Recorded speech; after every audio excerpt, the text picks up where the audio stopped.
Haleluya, puji nama Tuhan. Shalom. Shalom. Shalom. Shalom. Haleluya, saya percaya kita dalam keadaan baik semua hari ini. Amin. Seberapa banyak yang rindu menyembah Tuhan, muji Tuhan pada siang hari ini, boleh bagi tangan saudara. Haleluya. Sebelum kita memuji Tuhan, menyembah Tuhan, kasih tepuk tangan dulu yang terbaik buat Tuhan kita. Mari kita siapkan hati kita tundukkan kepala, kita berdoa.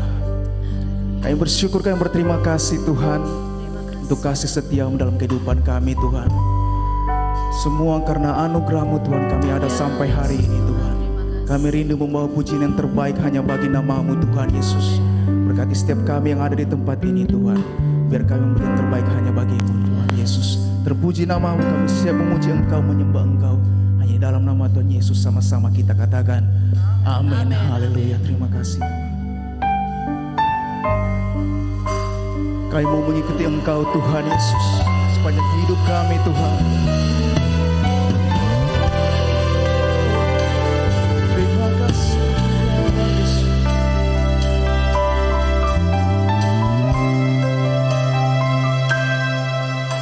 Semua karena anugerah-Mu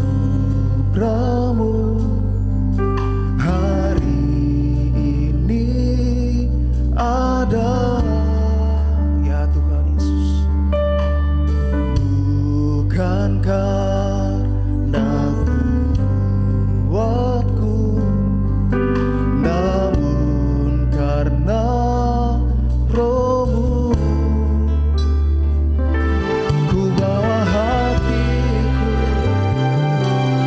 penyembahanku, ku semakin berkurang, Yesus makin bertambah. Mengikut Yesus, itulah kesukaan hatiku. Ku lepas semua hakku untuk mengenal kehendaknya di hidupku.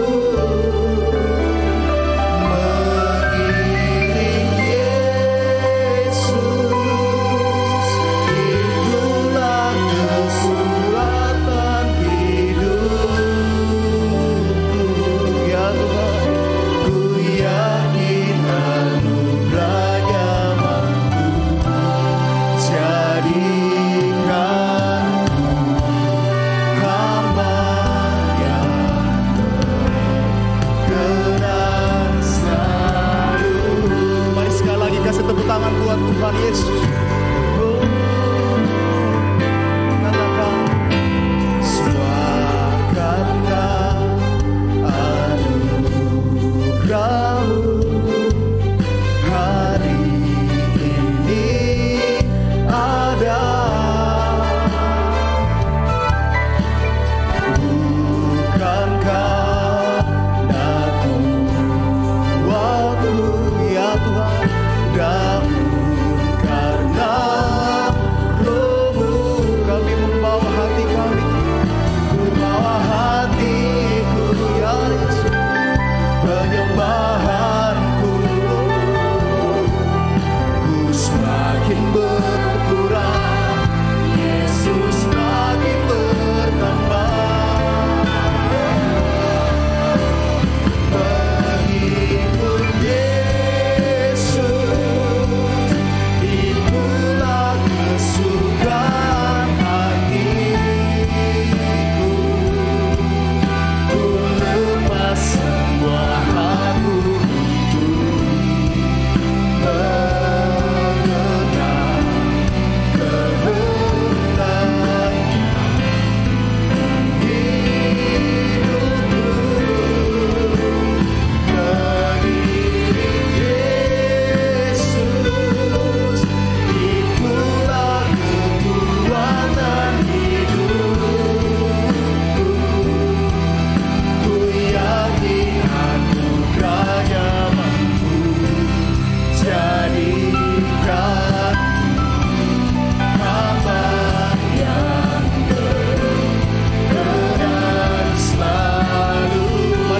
Tuhan, kita bangkit berdiri.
Tuhan Yesus, Engkau Allah yang setia dalam kehidupan kami. Kami mau lebih lagi bersorak demi nama-Mu. Setiap jemaat yang bersorak bagi Allah, kita sama-sama katakan amin. Haleluya. Mari kasih tepuk tangan buat Tuhan Yesus. Haleluya. Haleluya.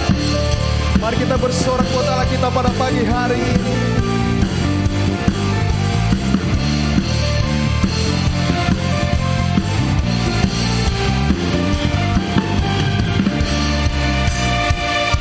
Sama katakan, tinggal dekat buku aman, hidup dalam buku menang.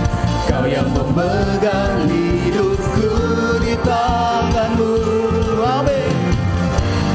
Kau meneguhkan langkahku. Ku berjalan di dalam kekuatan-Mu. Perisaiku lewati badai tak akan ku goyah. Imanku tetap teguh, takkan ku ragu mengikutimu. Mari serukan amin.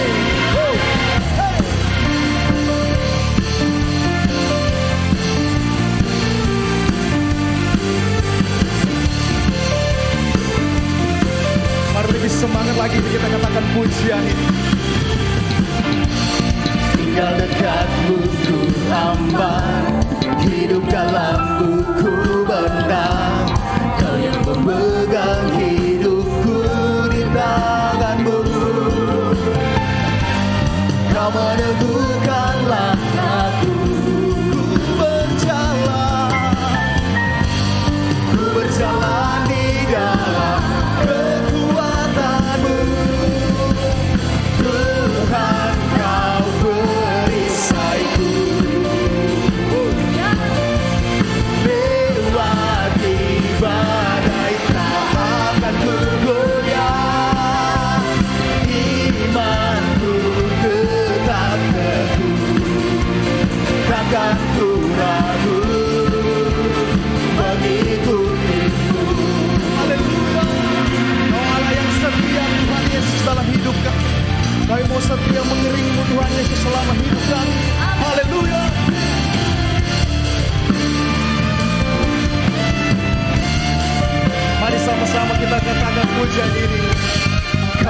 teguhkan langkahku. Ku berjalan di dalam kekuatan-Mu lagi, kekuatan-Mu. Tuhan Kau perisaiku, lewati badai tak akan ku goyah. Imanku tetap teguh, takkan ku ragu mengikutimu, takkan ku ragu mengikutimu, takkan ku ragu mengikutimu.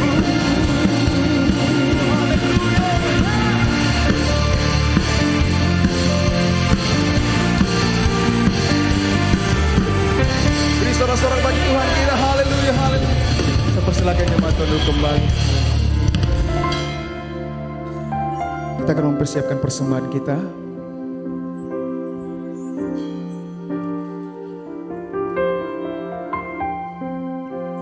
Sebelum kita memberikan persembahan, mari kita berdoa. Kami bersyukur Tuhan, kami berterima kasih Tuhan Yesus buat kasih setia-Mu dalam kehidupan kami Tuhan. Kami membawa ucapan syukur kami ke tempat-Mu di tempat ini Tuhan Yesus. Berkati setiap persembahan yang jemaat Tuhan berikan.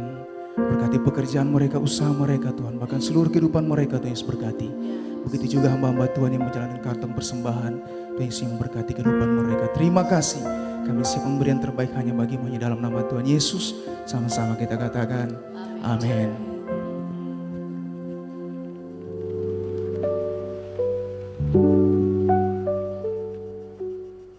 Shalom jemaat Tuhan, kami ucapkan selamat datang bagi jemaat Tuhan yang baru pertama kali bergabung di Ibadah Raya GBI FOCC. Bagi jemaat yang rindu bertumbuh di gereja ini, dan juga bagi jemaat yang belum memiliki KAJ atau kartu anggota jemaat, saudara dapat menghubungi full timer di hall depan gereja. Dan inilah Sunday Update 20 Oktober 2024. Informasi ibadah raya minggu depan, Minggu 27 Oktober 2024, ibadah dilaksanakan 4 kali. Dan ibadah raya anak Battle Kids FOCC dilaksanakan pukul 8 dan pukul 10 pagi. Kami berharap bagi orang tua untuk membawa anaknya datang beribadah.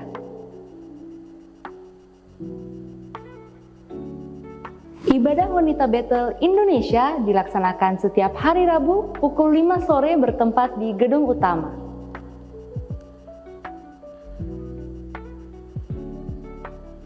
Ibadah doa malam hari Kamis 24 Oktober 2024 pukul 7 malam bertempat di gedung utama.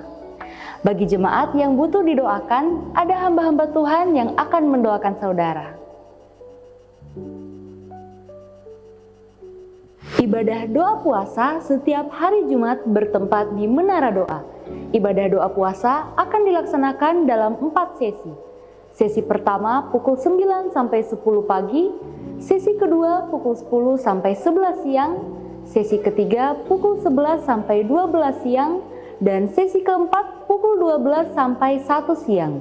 Bagi jemaat yang rindu untuk berdoa puasa, saudara dapat memilih di jam-jam sesi yang dapat saudara ikuti.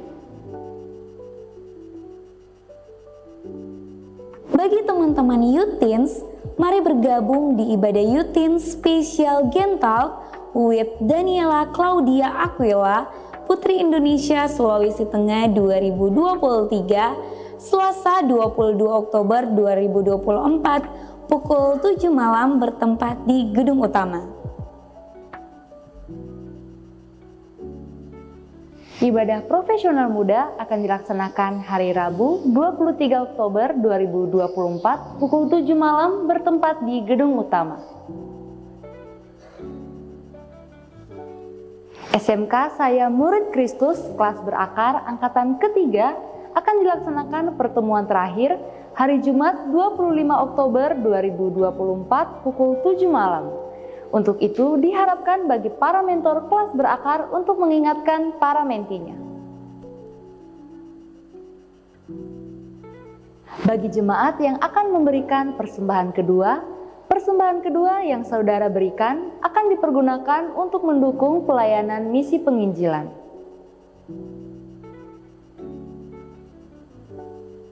Dia memberi kekuatan kepada yang lemah dan menambah semangat kepada yang tiada berdaya. Happy Sunday, God bless you.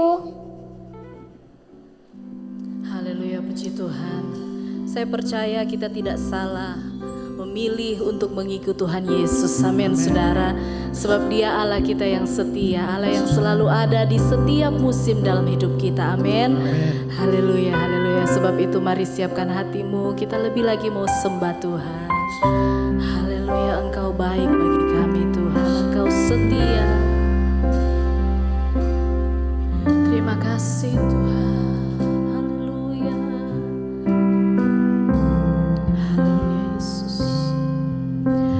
Meskipun Tuhan tak menolongku, mari sama-sama belajar pujian ini. Meskipun duri dalam dagingku, ku tetap memilih untuk percaya dan mengucap syukur. Haleluya Yesus. Meskipun doaku tak terjawab, meskipun hatiku habis lenyap, ku tetap memilih untuk percaya dan mengucap syukur. Yesus. Berkali-kali Kau menolong,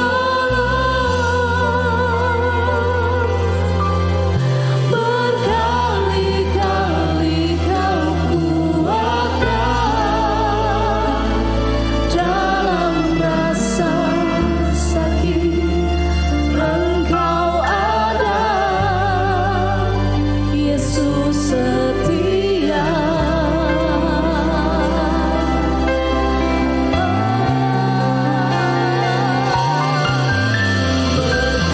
Berkali-kali Kau menolong,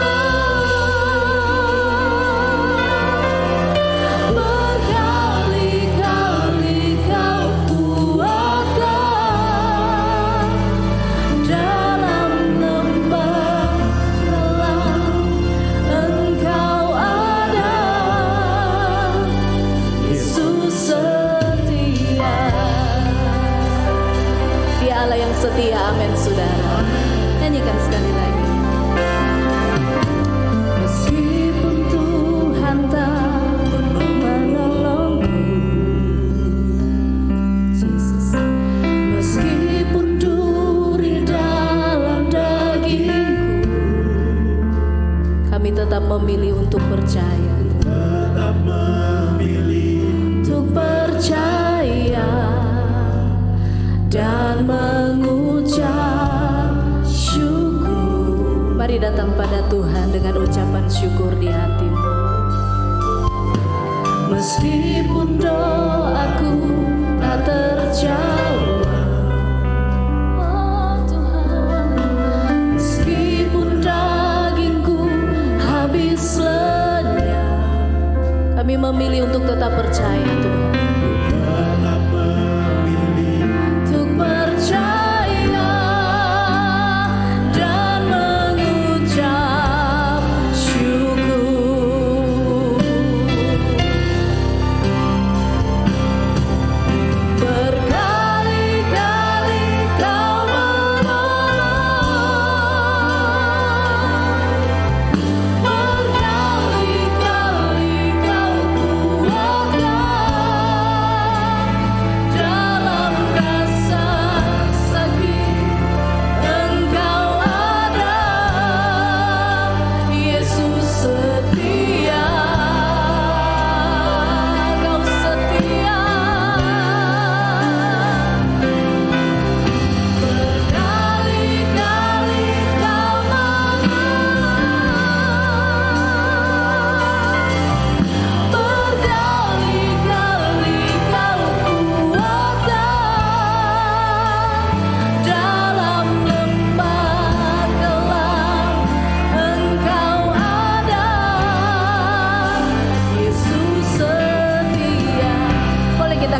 tangan buat Allah kita yang setia.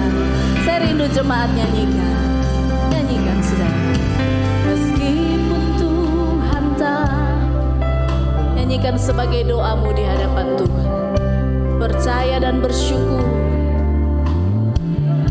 Haleluya Yesus. Katakan, Tuhan, kami memilih untuk percaya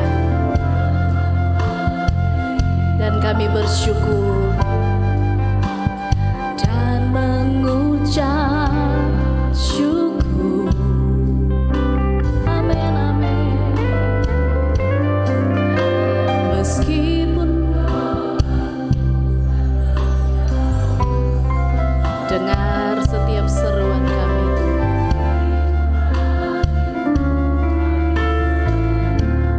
dan kami mau percaya, ku tetap memilih untuk percaya dan mengucap syukur. Mari buka tanganmu di hadapan Tuhan.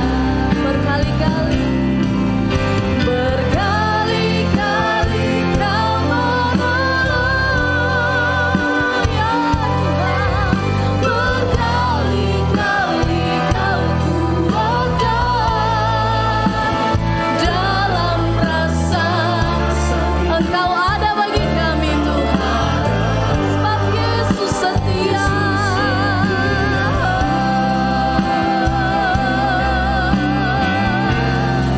Haleluya. Berkali-kali kau menolong. Berkali-kali kau kuatkan dalam lembah gelap. Yesus pasti ada bagi kami. Yesus setia. Lagi berkali-kali Tuhan tolong kita. Haleluya. Berkali-kali kau menolong. Berkali-kali kau kuatkan dalam rasa sakit. Engkau ada. Yesus setia.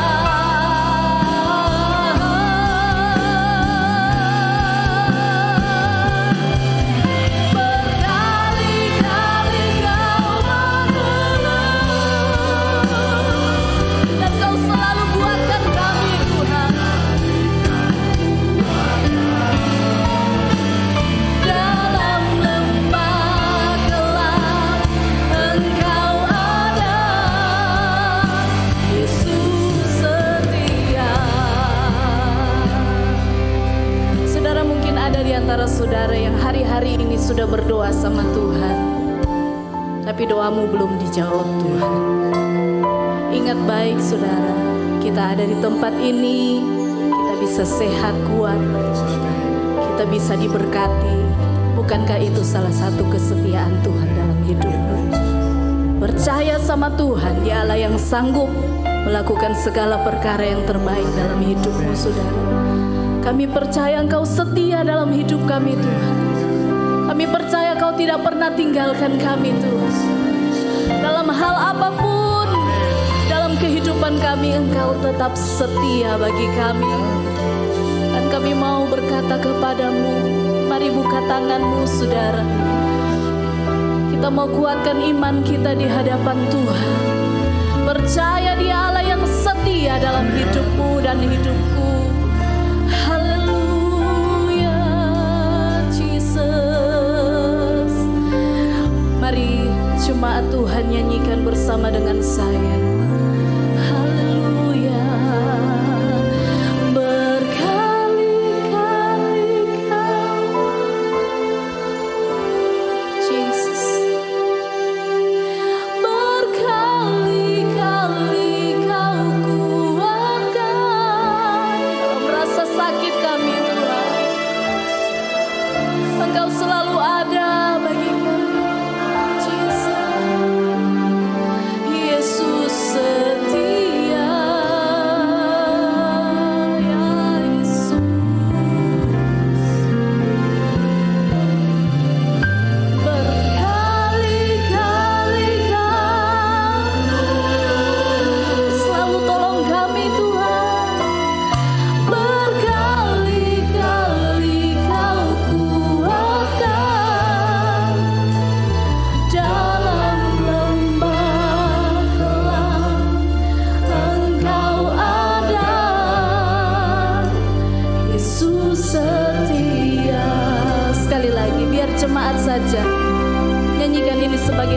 saudara sama Tuhan. Berkali-kali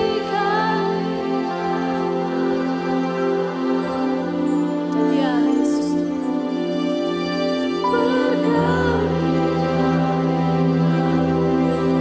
Tuhan selalu menguatkan kami. Rasa sakit Kau ada bagi kami Tuhan. Yesus setia. Oh Jesus, berkali-kali ya Yesus, kami tidak pernah lupa akan pertolongan-Mu.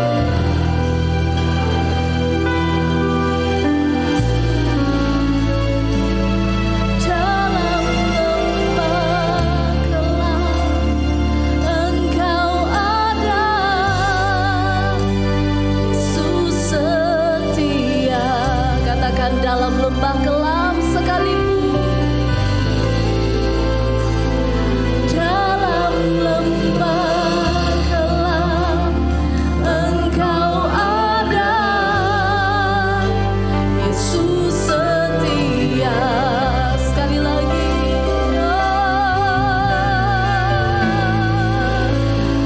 dalam lembah kelam Engkau ada,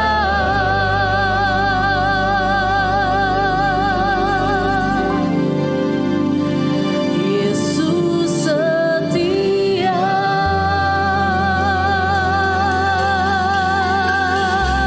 Berikan sorak-sorai bagi Allah kita yang setia. Kau setia bagi kami Tuhan. Mari buka mulutmu, angkat suaramu, sembah Tuhan. Sembah Tuhan. Mari naikkan syukurmu. Dia Allah yang setia. Tuhan, Kau Bapa yang setia bagi kami. Tak pernah tinggalkan kami.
segala keadaan kami mau tetap percaya kepadamu Tuhan. Engkau sudah membuktikan kesetiaan-Mu dalam hidup kami. Tuhan, biar Engkau mendapati kami juga tetap setia di hadapan-Mu. Haleluya, Kau tak pernah tinggalkan kami Tuhan. Jesus, Jesus. Kaulah Tuhan yang berjanji tak sekalipun Kau ingkari kesetiaan-Mu sungguh terbukti ya Yesus di sepanjang hidupku untuk selamanya ku kan setia melayani mengasihimu ya Tuhan. Tiada Tuhan seperti-Mu Yesus, Kau Allahku yang setia.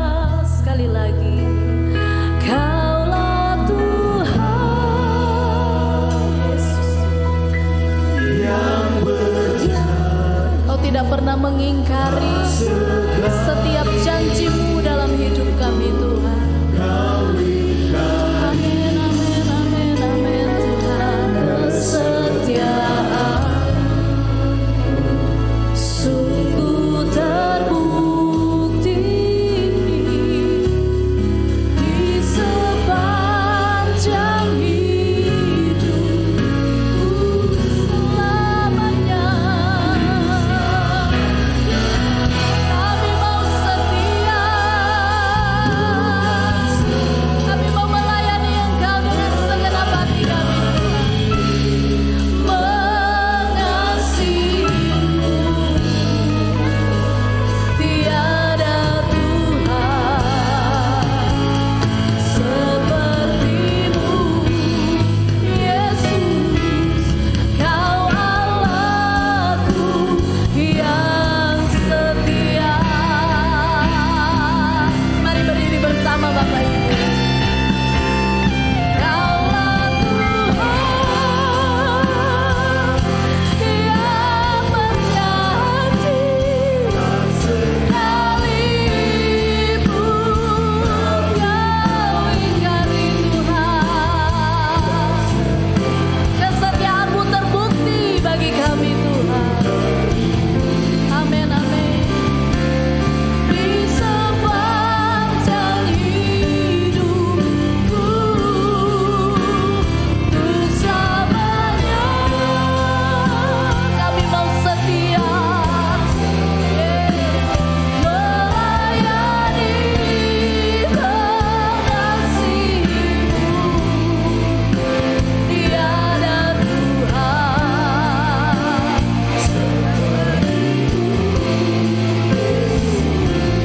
Kau Allahku yang tiada Tuhan seperti-Mu, tiada Tuhan seperti-Mu Yesus, Kau Allahku yang sekali lagi tiada Tuhan seperti-Mu Yesus, Kau Allahku yang setia.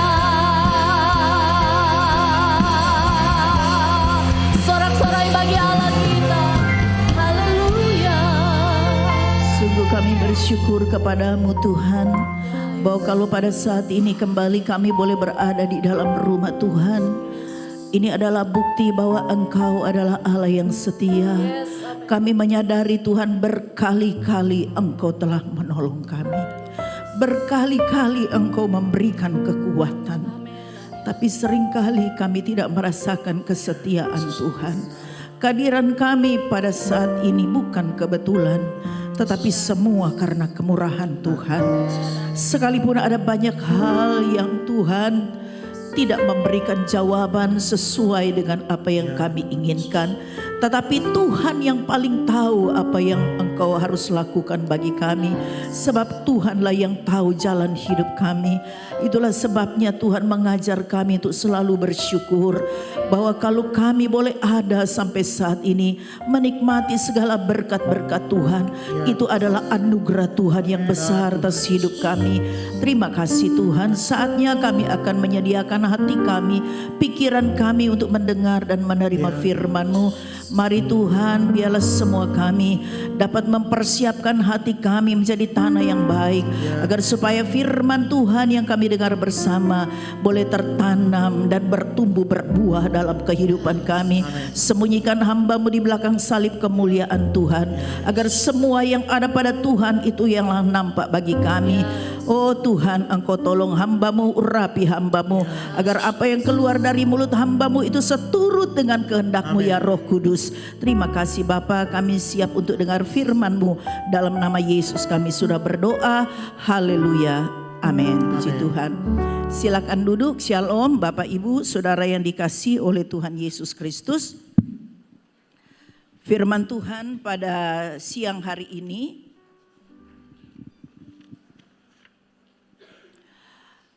tema bulan ini seperti biasanya kita ada tema, dan tema pada bulan ini yaitu misi dan pelayanan Kristus. Nah, subtemanya saat ini adalah kuasa menjadi saksi. Kalau minggu pertama kita sudah diberikan firman Tuhan tentang iman yang diproklamirkan. Jadi iman kita itu harus diproklamirkan, harus dideklarasikan ya dimanapun kita berada.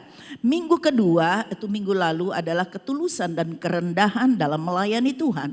Tetapi saat ini subtema kita adalah kuasa menjadi saksi Kristus. Kita akan baca lebih dahulu di dalam Kisah Para Rasul 1 ayat yang ke-8, firman Tuhan berkata demikian. Tetapi kamu akan menerima kuasa kalau Roh Kudus turun ke atas kamu, dan kamu akan menjadi saksiku di Yerusalem dan di seluruh Yudea dan Samaria dan sampai ke ujung bumi. Saudara-saudara yang dikasihi oleh Tuhan, ada beberapa pengajaran Yesus masih jauh sebelum Yesus naik ke sorga. Yesus sudah mengingatkan murid-muridnya, kamu adalah saksiku. Saudara-saudara, kamu adalah saksiku. Dan ketika dia akan naik ke sorga, maka Yesus menyampaikan hal ini. Kamu akan menerima kuasa kalau Roh Kudus turun ke atas kamu. Dan kamu akan menjadi saksiku. Yerusalem, Yudea, Samaria sampai ke ujung bumi. Saudara yang dikasihi oleh Tuhan, kuasa di sini dalam bahasa aslinya, bahasa Yunani, akar katanya itu dinamit.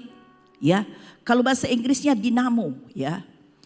Sesuatu yang dapat menggerakkan.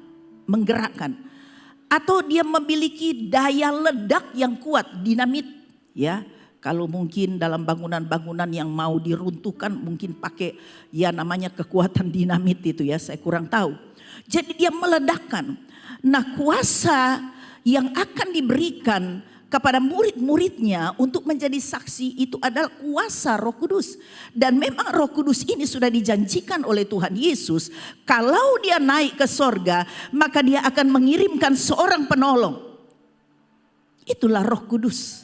Dan itu sudah dibuktikan pada saat Yesus naik ke sorga dan mereka menanti di Yerusalem untuk pencurahan Roh Kudus. Saudara yang dikasihi oleh Tuhan, jadi kuasa ya, Roh Kudus itu mengandung kuasa ya. Kuasa apa? Itu kuasa ilahi ya.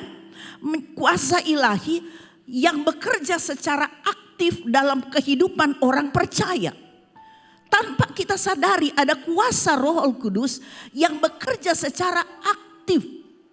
Tetapi mungkin juga karena kita banyak tidak mengerti hal ini. Tetapi firman Tuhan mau menyampaikan saat ini, ya, sesuai dengan subtema kuasa menjadi saksi. Saudara yang dikasihi oleh Tuhan, menjadi saksi itu adalah keniscayaan. Artinya sebuah keharusan dalam setiap orang yang percaya kepada Yesus. Dia harus menjadi saksi.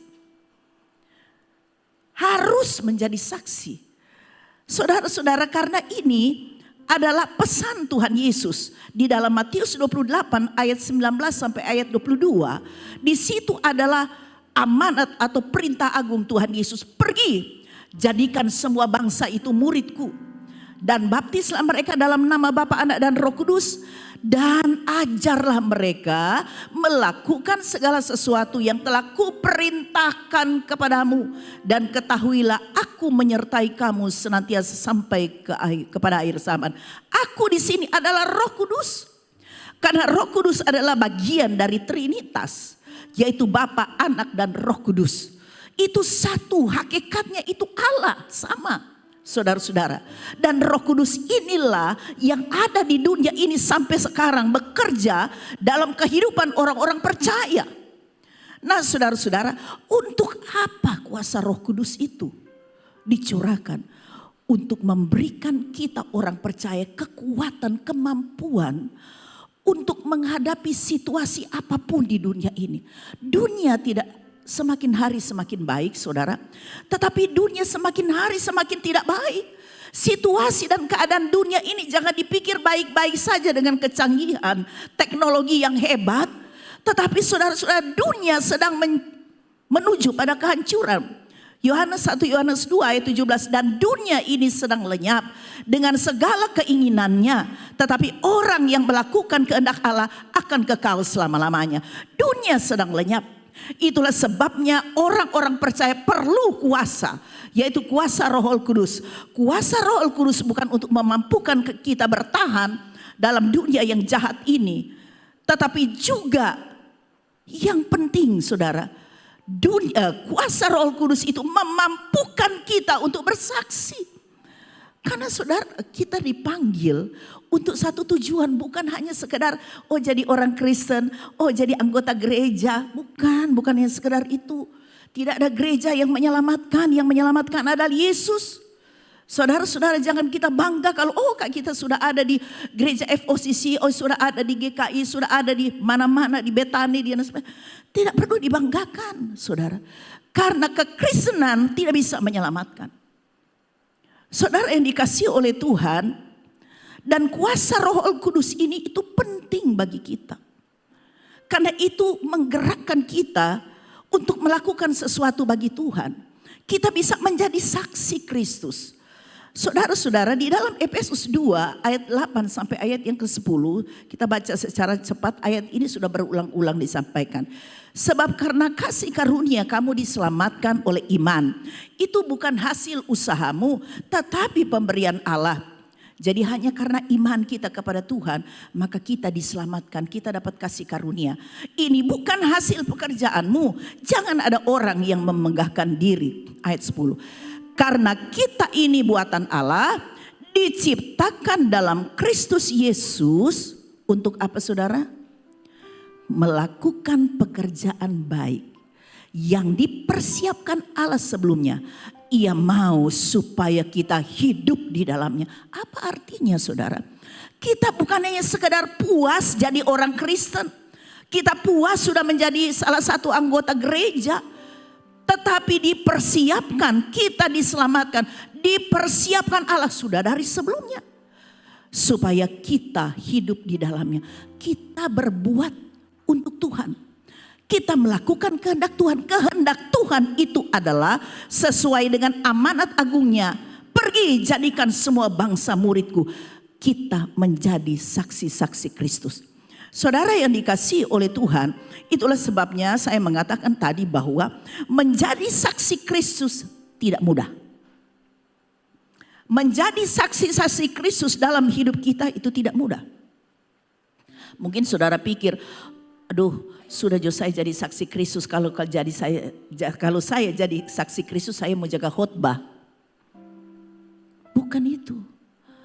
Menjadi saksi Kristus bukan hanya kita tahu khotbah, jago khotbah. Tetapi menjadi saksi Kristus. Seluruh hidup kita, sikap kita, perkataan kita, perilaku, perbuatan, tindakan. Kita dapat mencerminkan Kristus dalam hidup kita. Menjadi teladan. Ada banyak orang yang tidak bisa khotbah. Ada banyak orang yang tidak bisa menyanyi. Ada banyak orang yang tidak bisa main musik. Banyak orang yang tidak bisa. Ya apa-apa cuma barangkali cuma duduk. Tetapi saudara, menjadi saksi mungkin dia di dalam keluarganya. Dia menjadi saksi bagi anak-anaknya. Menjadi saksi bagi orang tua, bagi saudaranya. Dengan kata-kata sederhana saja. Seseorang bisa dipakai oleh Tuhan untuk menjadi saksi Kristus. Tidak harus dia sekolah Alkitab juga. Bagus kalau dia bisa sekolah. Tidak harus dia jago khotbah. Nanti kita akan lihat sebentar saudara lebih dalam lagi. Nah saudara-saudara yang dikasih oleh Tuhan. Jangan dipikir bahwa aduh kalau saya menjadi saksi saya harus belajar begini dan seterusnya. Memang kita perlu belajar, kita harus banyak dengar firman. Tetapi bukan berarti kita harus seperti kami hamba-hamba Tuhan atau seperti pendeta-pendeta yang besar, tidak. Tetapi saya mau katakan menjadi saksi Kristus itu tidak mudah. Kenapa? Karena kita akan menghadapi diri kita sendiri. Matius pasal 16 ayat yang ke-24, saudara lihat. Matius 16 ayat yang ke-24. Lalu Yesus berkata kepada murid-muridnya, setiap orang yang mau mengikut aku, ia harus menyangkal dirinya, memikul salibnya, dan mengikut aku. Saudara, setiap orang yang mau mengikut Yesus, dia harus menyangkal dirinya dan memikul salib. Saudara-saudara, dan terbukti dalam kehidupan kita, tidak gampang loh menyangkal diri. Menyangkal diri berarti kita harus melawan akan keinginan kita, akan ego kita. Kita harus melawan kepentingan-kepentingan diri kita untuk kepentingan Tuhan. Ada saat-saat tertentu di mana kita ingin melakukan bagi Tuhan, tetapi ego kita, ya, kepentingan kita aduh, enggak bisa. Enggak usah hal-hal yang besar-besar dulu. Berdoa saja di rumah. Tidak usah doa di sini. Berdoa saja di rumah, kita menyediakan waktu berdoa. Tidak mampu saudara. Padahal doa itu adalah penting, paling penting juga dalam kehidupan kita. Tidak usah jauh-jauh contohnya.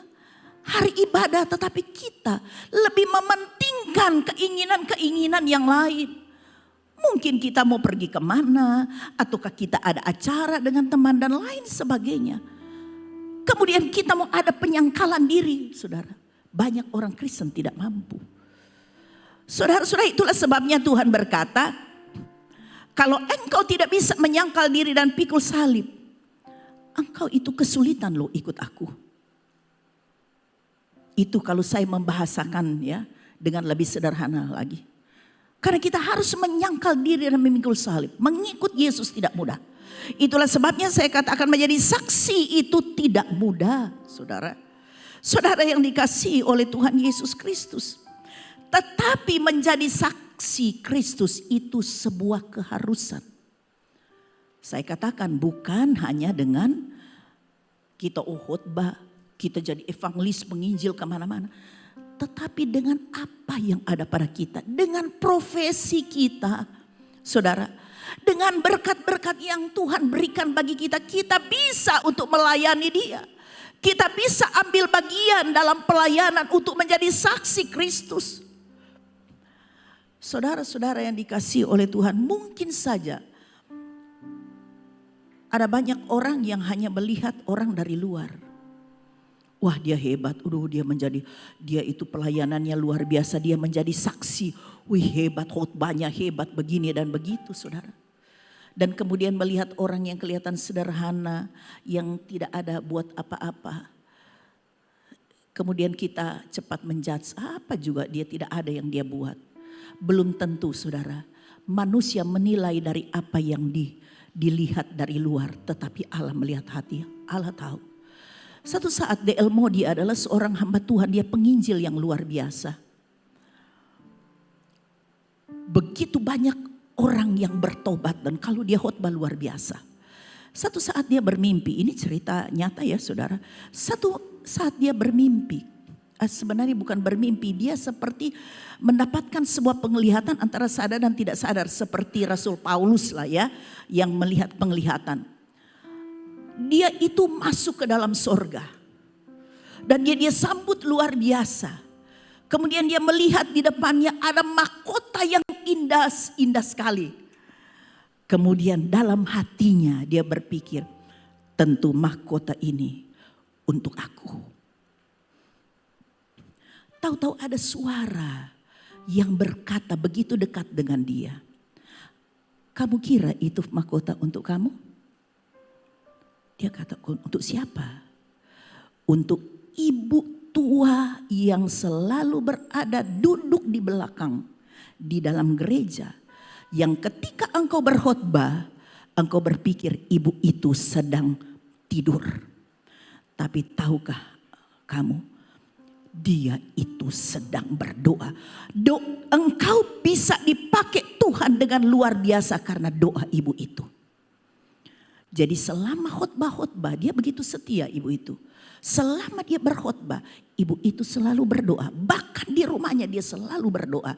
Jadi suara Tuhan itu ketika dia berada dalam kerajaan sorga, itu bukan untuk kamu, itu untuk ibu yang selalu setia berdoa. Saudara, banyak kali kita hanya menilai orang dari luar. Kalau dia melakukan hal-hal yang besar, wih dia dipakai Tuhan, Roh Kudus, wih rasanya bergetar kalau dia baru dia ngomong, wih. Tuhan tidak menilai dari luar. Sebab kita beribadah bukan kepada manusia. Tetapi kita sedang beribadah berhadapan dengan Tuhan. Dan Tuhan tahu kedalaman hati kita. Yang pasti Tuhan mau semua kita yang sudah percaya. Kita harus menjadi saksi. Saudara-saudara yang dikasihi oleh Tuhan. Misi Kristus itu adalah hatinya Tuhan.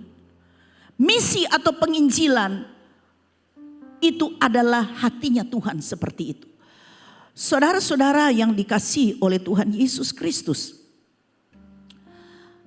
Beberapa tahun yang lalu ada seorang Korea datang di tempat ini.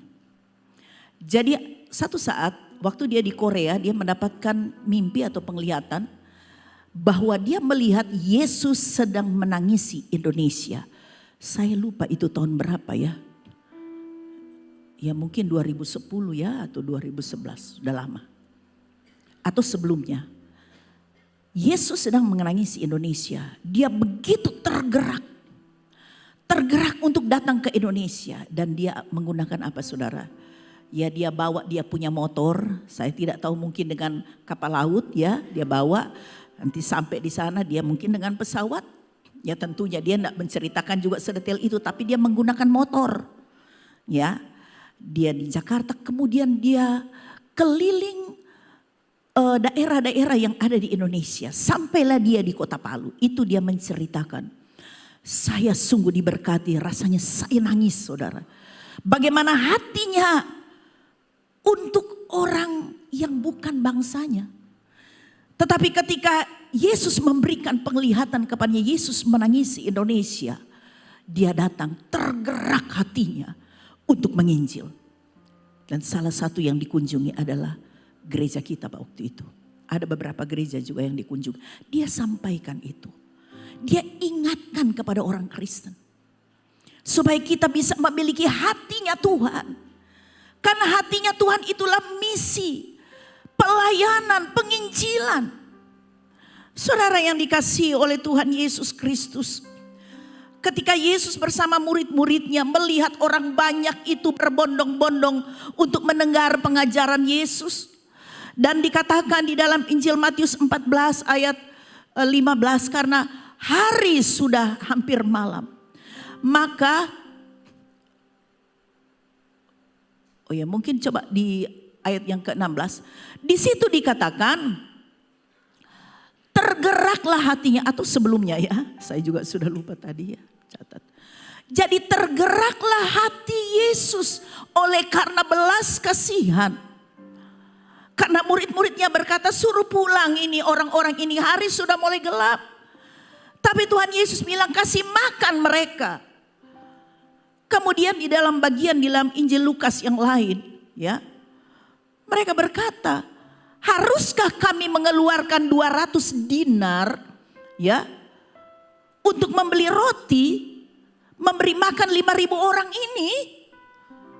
Murid-murid Yesus sudah berkalkulasi, Tuhan, masa orang mau rugi-rugi? Masa mau kasih makan itu? Saudara-saudara, tetapi Yesus tergerak oleh karena belas kasihan. Misi penginjilan adalah hatinya Tuhan. Dan ketika itu 5 roti 2 ekor ikan diangkat oleh Yesus. Dan suruh bagi-bagi. Semua orang kenyang dan masih ada sisa 12 bakul, bukan? Saudara-saudara, ketika seseorang memiliki hatinya Tuhan untuk melakukan sesuatu untuk kepentingan Tuhan, untuk kepentingan pekerjaan Tuhan, disitulah kuasa mujizat terjadi. Mengapa seringkali kita tidak alami mujizat Tuhan, tidak alami kuasa Tuhan, pertolongan Tuhan? Karena kita lebih mementingkan diri kita sendiri. Kita tidak peduli dengan apa yang Tuhan mau. Kita tidak mengerti, kita tidak mengenal hatinya Tuhan itu seperti apa. Saudara-saudara, ketika ada belas kasihan, ketika kita memiliki hatinya Tuhan, maka apapun yang kita butuhkan Tuhan sanggup kok. Sudah itu kita tidak perlu bergantung kepada orang lain, tetapi kita bergantung sepenuhnya kepada Tuhan. Nanti Tuhan yang bekerja kalau kita ada kesungguhan. Saudara-saudara, kita harus menjadi saksi, karena itu adalah hatinya Tuhan. Ada lagu yang kita banyak kali juga nyanyikan. Berikan ku hati seperti hatimu yang penuh dengan belas kasihan. Berikan ku mata seperti matamu memandang tuaian di sekelilingku. Berikan ku tanganmu untuk melakukan tugasmu, ya. Berikan ku kakiku melangkah dalam rencanamu. Berikan ku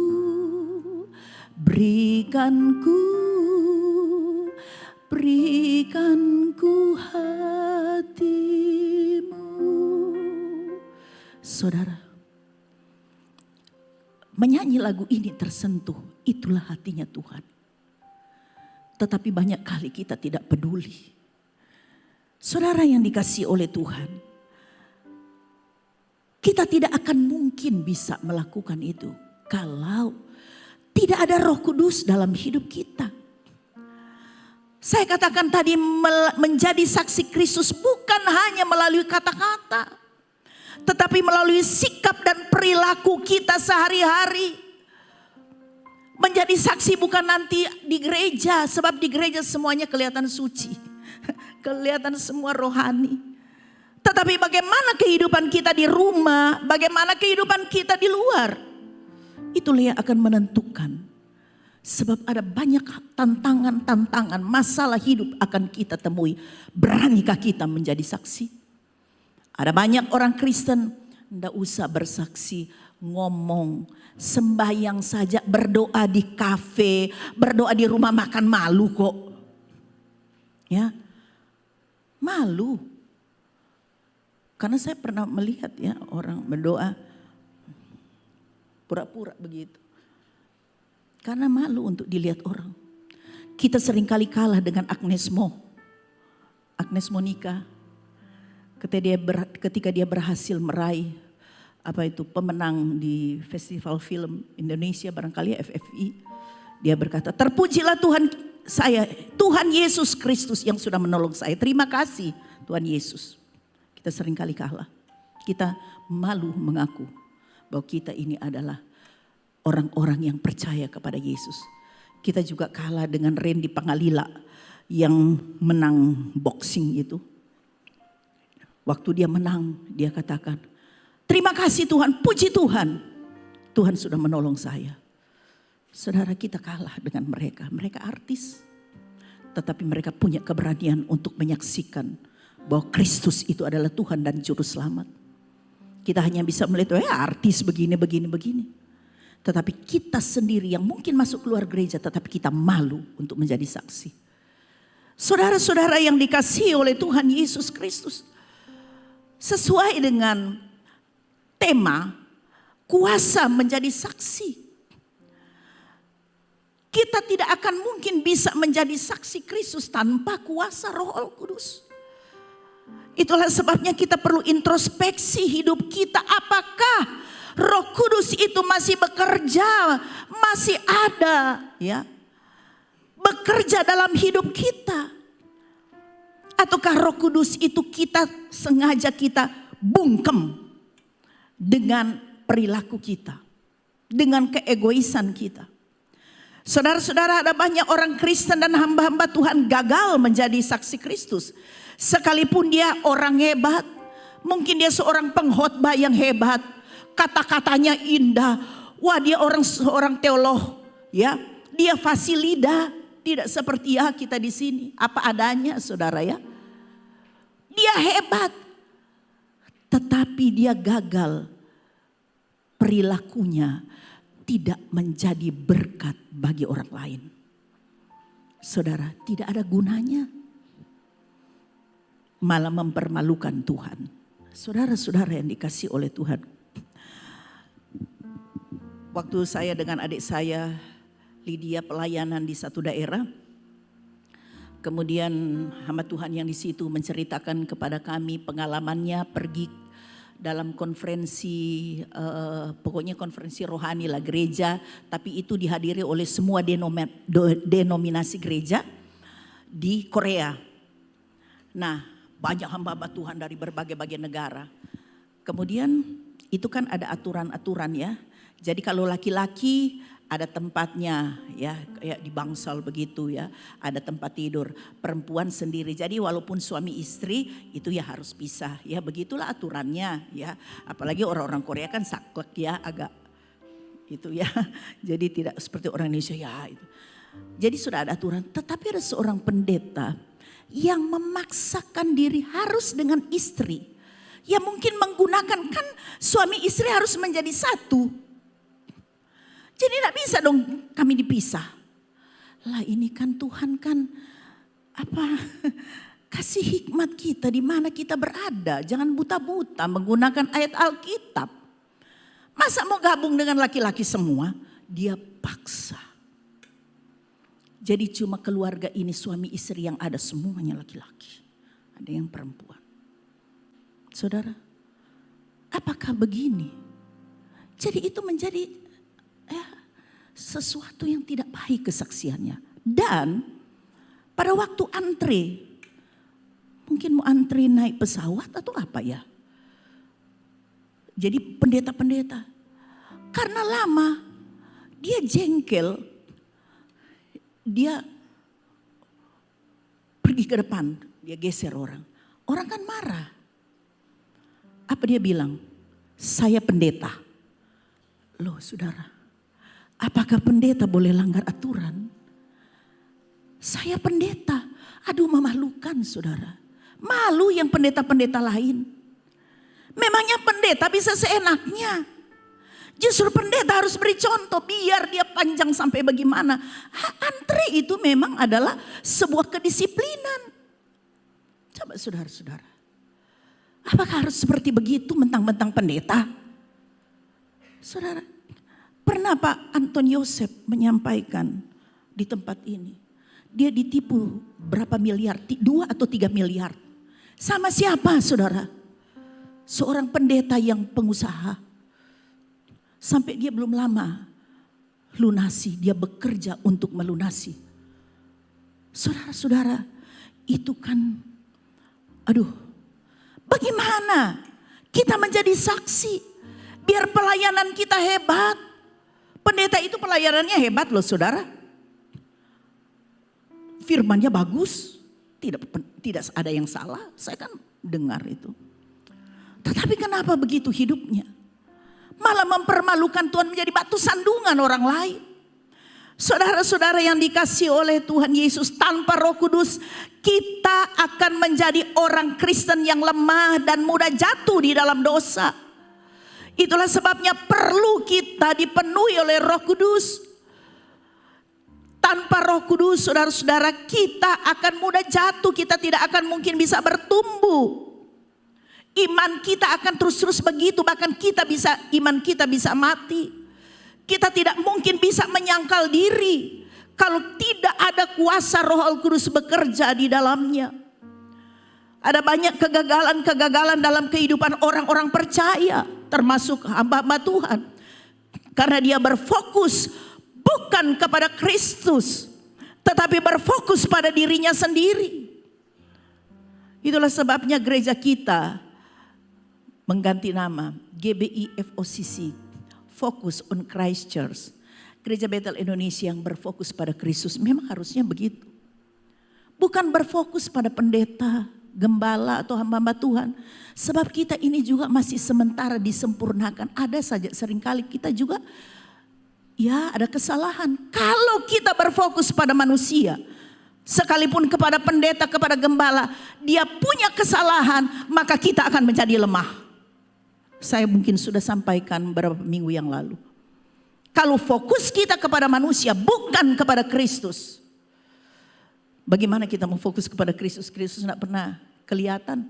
Berfokus kepada Kristus, kita berfokus pada firman Tuhan. Saudara yang dikasihi oleh Tuhan. Dan kegagalan lain kita sebagai orang percaya. Kita dalam doa hanya minta-minta berkat. Minta-minta berkat jasmani. Minta berkat-berkat untuk kepentingan pribadi kita. Kepentingan keluarga, kepentingan pekerjaan, bukan berarti tidak bisa. Tetapi itu.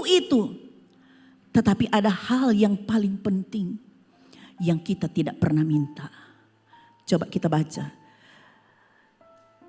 Saudara, kalau saudara baca di dalam Matius 7 ayat 7 sampai 11. Itu lihat, Tuhan Yesus berkata, mintalah maka akan diberikan kepadamu, carilah maka kamu akan mendapat, ketoklah maka pintu akan dibukakan bagimu. Terus, karena setiap orang yang meminta menerima, dan setiap orang yang mencari mendapat, dan setiap orang yang mengetuk baginya pintu akan dibukakan.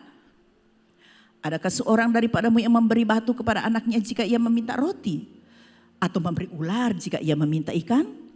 Jadi jika kamu yang jahat tahu memberi pemberian yang baik kepada anak-anakmu, apalagi Bapamu yang di surga, ia akan memberikan yang baik kepada mereka yang meminta kepadanya. Ini yang kita pegang. Kita tidak tahu apa maksud Yesus, kita minta apa. Pikiran kita tuh minta-minta berkat saja. Padahal yang dimaksudkan Yesus itu apa, saudara?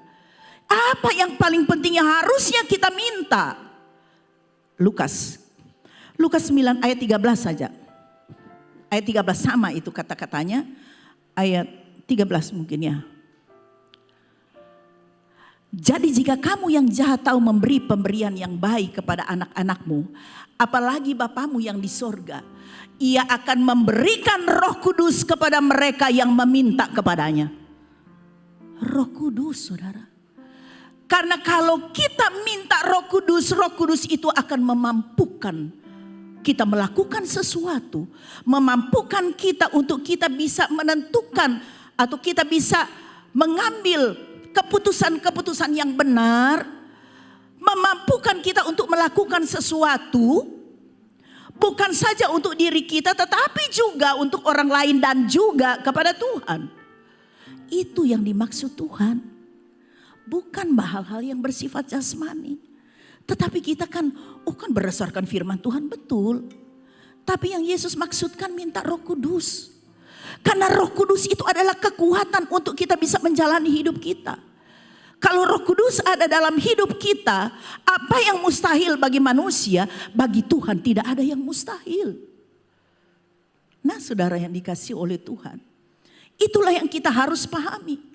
Tetapi banyak orang, wah biar dia tidak setia, dia kehidupannya tidak baik. Tetapi ketika dia berdoa, Tuhan berikan saya ini, berikan saya itu. Sudah itu seringkali kita gagal, kita menjadi kecewa. Kenapa saya sudah minta-minta, kenapa? Karena engkau meminta untuk memuaskan hawa nafsumu. Coba kalau kita belajar minta Roh Kudus. Saya belajar setiap kali saya meminta, Tuhan kuatkan saya oleh Roh Kudus-Mu. Kuasai hidupku dengan Roh-Mu. Agar apa yang akan saya lakukan itu seturut dengan kehendak Tuhan. Saudara-saudara, sehingga Tuhan akan memampukan saya untuk melakukan banyak hal untuk kemuliaan Tuhan. Nah saudara-saudara, saudara nanti bisa baca dalam Yohanes 14 ayat 16 dan 26. Bagaimana fungsi Roh Kudus. Ya, saya akan sampaikan saja. Fungsi Roh Kudus dalam ayat-ayat ini adalah Roh Kudus sebagai penolong, Roh Kudus sebagai pengajar, Roh Kudus sebagai penghibur. Ya, Roh Kudus akan menyertai kita dan ada di dalam kita dan menolong kita. Roh Kudus juga mengingatkan kita di dalam Yohanes 16 ayat 7. Apa yang Tuhan sampaikan, Roh Kudus akan mengingatkan kita. Sehingga kita tidak mudah ditipu oleh kuasa-kuasa kegelapan. Kuasa iblis kita tidak mudah ditipu, saudara. Itulah fungsi Roh Kudus. Dia memberikan kepada kita hikmat. Dan di dalam 1 Yohanes 4 ayat 4. Firman Tuhan berkata bahwa roh yang ada di dalammu lebih besar daripada roh yang ada di dalam dunia. Saudara, kalau ada Roh Kudus di dalam kita, kita tidak perlu takut kuasa kegelapan mau bikin apa. Ada banyak orang yang sepertinya dipermainkan oleh iblis.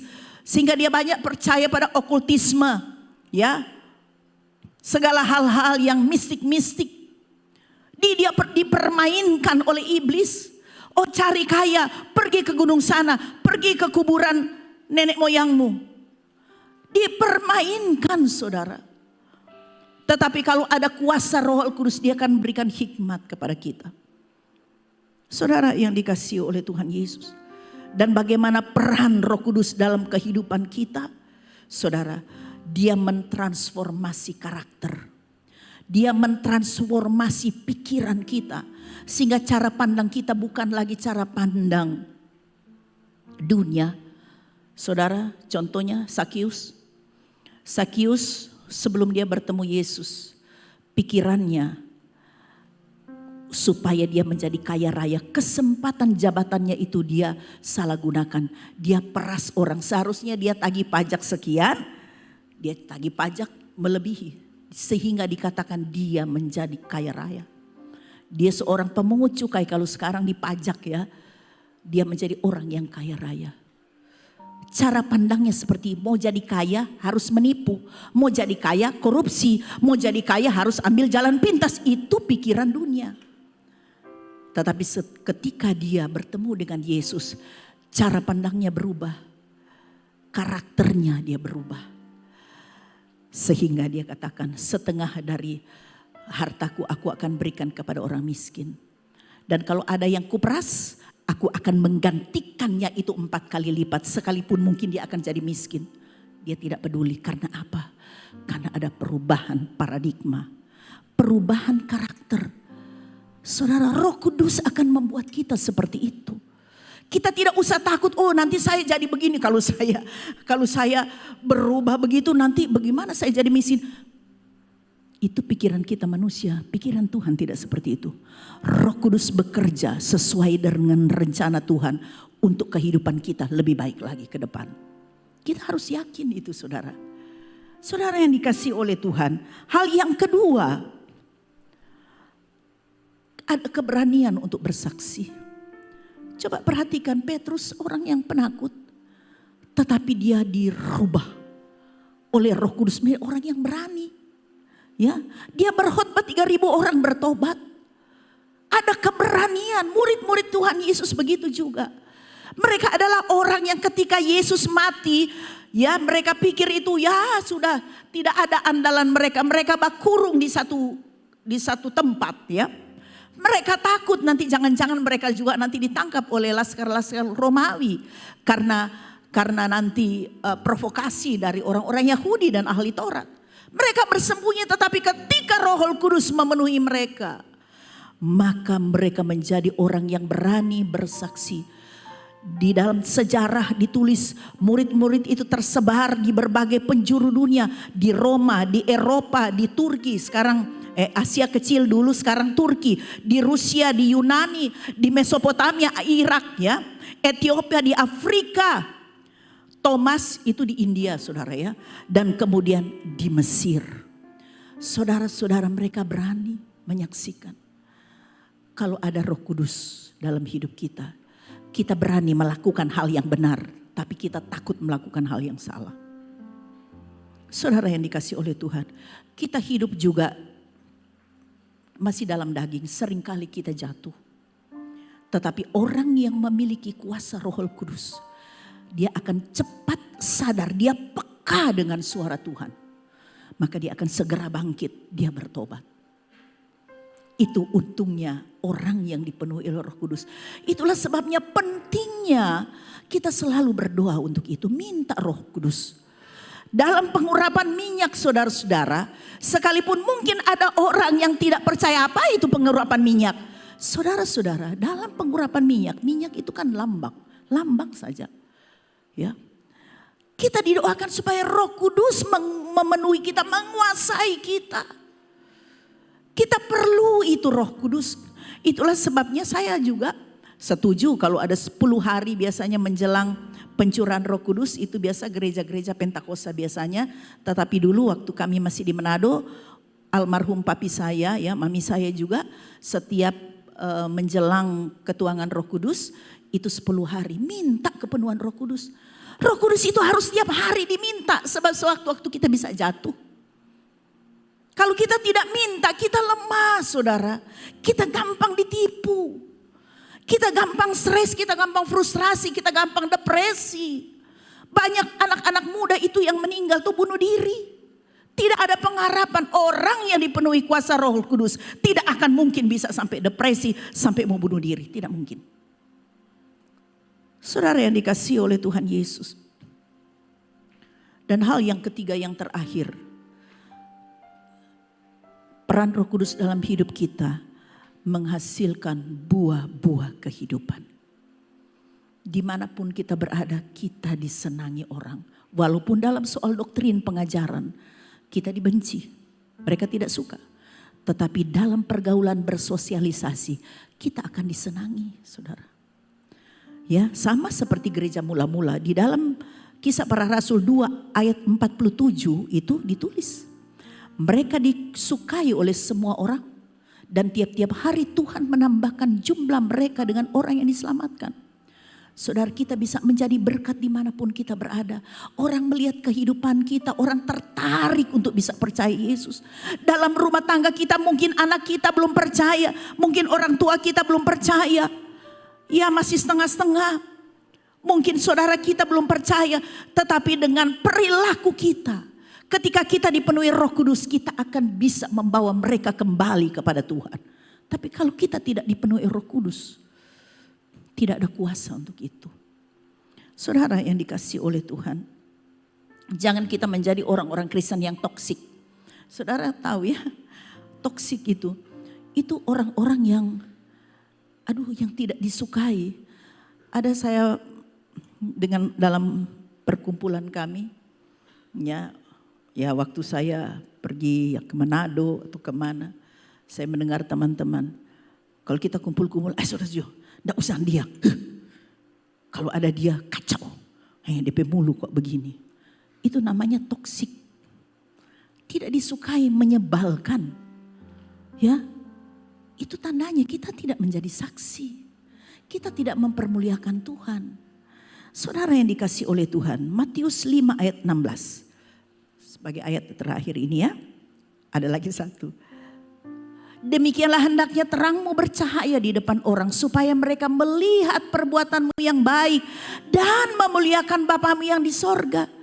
Kesaksian kita selalu memuliakan Bapa kita di sorga. Tujuannya itu supaya Bapa dipermuliakan dalam kita. Yesus pun di dalam doanya, biarlah semua orang yang melihat Bapa yang dipermuliakan. Itulah hatinya Tuhan. Supaya kita menjadi saksi Kristus. Yohanes 15 ayat yang ke-8. Firman Tuhan Yesus berkata, dalam hal inilah Bapa-Ku dipermuliakan. Yaitu apa? Jika kamu berbuah banyak. Dan dengan demikian kamu adalah murid-murid-Ku. Kita bisa berbuah banyak. Menghasilkan buah yang banyak. Barulah di situ Tuhan Yesus berkata, kamu murid-murid yang sejati. Karena ada murid-murid rupanya tidak sejati. Ada cuma menjadikan Yesus sebagai fans saja ya. Tetapi bukan murid. Saudara, kesimpulannya yang pertama saya mau katakan.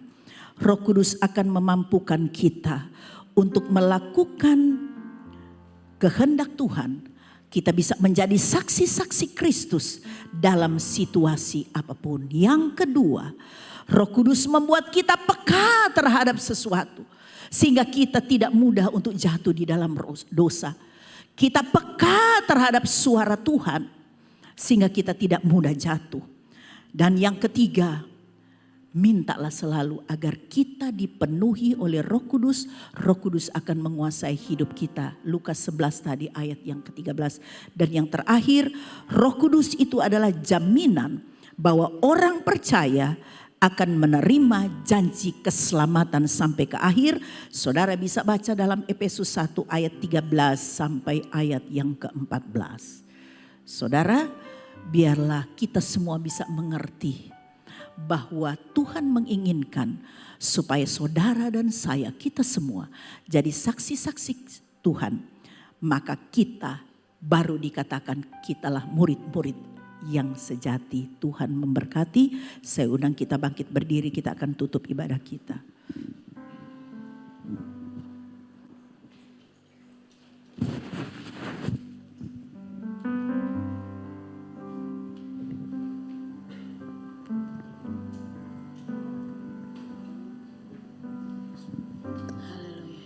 Ya Yesus, terima kasih. Ku rindu dunia pun merasakan Ya Tuhan, kasih yang ku rasakan taruhlah hatimu dalam hati kami. darimu Yesus. Supaya kami punya kerinduan.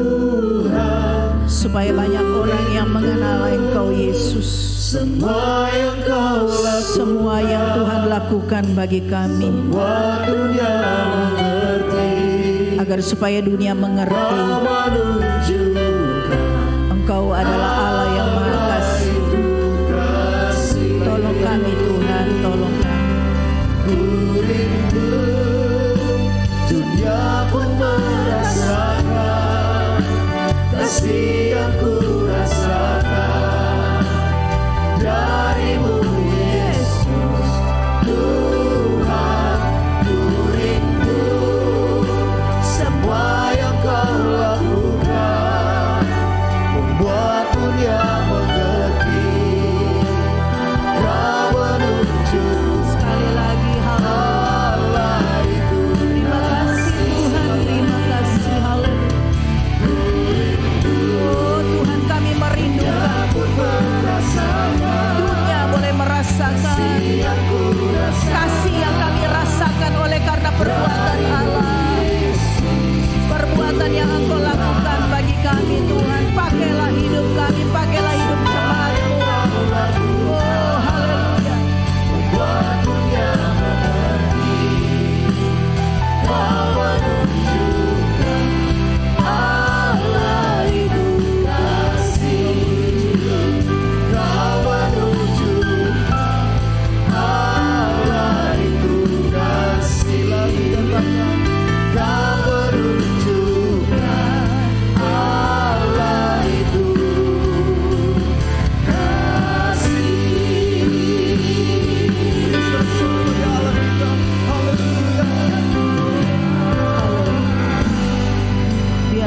Kudus akan terus bekerja dalam hidup kami pribadi lepas pribadi. Hamba terbatas untuk menyampaikan kebenaran firman-Mu, tetapi hamba mohon Tuhan, biarlah Roh Kudus akan terus bekerja dalam kehidupan kami, jemaat Tuhan, pribadi lepas pribadi, agar kami boleh mengerti Tuhan kerinduan hati-Mu, agar supaya kami memiliki hati Tuhan. Karena ketika kami memiliki hati-Mu, Roh Kudus akan menguasai kami. Roh Kudus akan memenuhi kami dan akan memampukan kami untuk dapat melakukan apa yang menjadi kehendak Tuhan dalam hidup kami. Dan kami percaya sesuai dengan firman-Mu, Roh Kudus yang ada di dalam kami akan selalu menyertai kami dalam segala keadaan apapun sampai pada akhir zaman. Berkati jemaat Tuhan. Biar Tuhan akan menjaga, memelihara mereka. Kuasa Roh Kudus akan terus menguasai kami Tuhan, memimpin, menuntun kami, mengingatkan kami, menguatkan kami, dan memakai kami untuk sungguh-sungguh dapat menjadi kesaksian yang hidup sesuai dengan talenta dan karunia yang Tuhan karuniakan bagi kami. Terima kasih Tuhan, kami percaya tidak ada seorang pun yang terlewatkan. Semua kami sudah dilawat dan dijamah oleh Tuhan dalam nama Yesus. Tuhan berkati juga tangan-tangan yang sudah memberi untuk pekerjaan Tuhan di tempat ini. Engkau tahu hati mereka yang memberi dengan sukacita, dengan ketulusan. Oleh karena mereka mengasihi Tuhan dan mengasihi pekerjaan Tuhan, agar pekerjaan di tempat ini semakin berkembang dan semakin banyak jiwa-jiwa terhilang boleh kami bawa datang kepada Tuhan. Terima kasih Tuhan, terima kasih. Berkati juga semua hamba-hamba Tuhan, anak-anak-Mu yang sudah ambil bagian dalam pelayanan. Kami yakin dan percaya Tuhan, segala jeripaya mereka, jeripaya kami di dalam Tuhan tidak akan pernah sia-sia. Hamba berdoa juga Tuhan, mungkin ada di antara kami yang berulang tahun pada minggu ini dan juga hari ini. Mari Tuhan sadarkan mereka bahwa hidup yang masih Tuhan berikan bagi mereka adalah anugerah Tuhan yang mereka tidak akan sia-siakan, tetapi mereka mau pakai hidup mereka untuk dapat memuliakan Tuhan, menjadi saksi bagi banyak orang. Bapa di surga, juga mungkin ada yang keluarga-keluarga yang merayakan ulang tahun pernikahan pada minggu ini atau juga pada hari ini. Tuhan tahu siapa-siapa mereka. Berkati Tuhan rumah tangga mereka, biar rumah tangga mereka selalu diikat oleh kasih Kristus. Oh Tuhan, damai sejahtera Allah selalu ada dalam rumah tangga mereka. Anak-anak cucu-cucu mereka diberkati oleh Tuhan. Oh Bapa di surga, terima kasih. Kami berdoa Tuhan untuk bangsa negara kami. Pada hari ini sudah diadakan Tuhan penggantian presiden yang baru, pemerintah yang baru. Kami berdoa Tuhan, biarlah pemerintah yang baru akan bisa lebih baik lagi dari pemerintahan yang lama. Tuhan yang tahu Tuhan kerinduan hati kami umat Tuhan, agar Indonesia satu saat akan mengalami transformasi. Akan terjadi penuaian besar-besaran, banyak jiwa boleh dimenangkan bagi Tuhan. Karena itulah hati-Mu Tuhan yang Engkau taruh dalam hati kami semua untuk berbuat yang terbaik bagi Tuhan. Terima kasih Tuhan, berkati presiden kami yang baru, biar semuanya Tuhan karuniakan hati yang takut akan Tuhan, hikmat Tuhan untuk melaksanakan tugas tanggung jawab dengan baik. Kami juga berdoa untuk pilkada yang akan dilaksanakan di kota kami Sulawesi Tengah. Tuhan Engkau berkati agar supaya kami dapat menentukan pilihan yang tepat sesuai dengan pimpinan-Mu Roh Kudus. Terima kasih Bapa di surga. Sebagaimana Tuhan berkati kami saat ini, berkati juga ibadah selanjutnya. Tuhan Yesus yang selalu dipermuliakan, selalu diagungkan. Seluruh jemaat Tuhan terpelihara dalam kasih karunia Tuhan. Dalam nama Yesus, mari saudara angkat tanganmu. Mari sekali lagi kita bersyukur.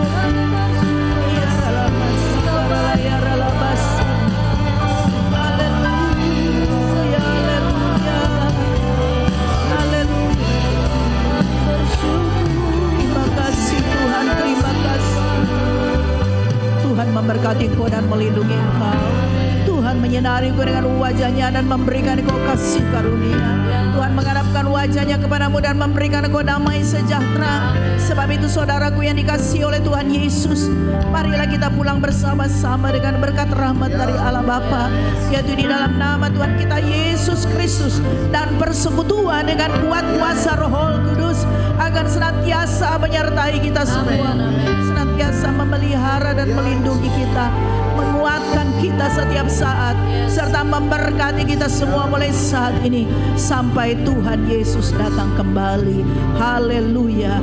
Yang percaya katakan sama-sama dengan iman. Amin. Selamat siang. Tuhan Yesus memberkati.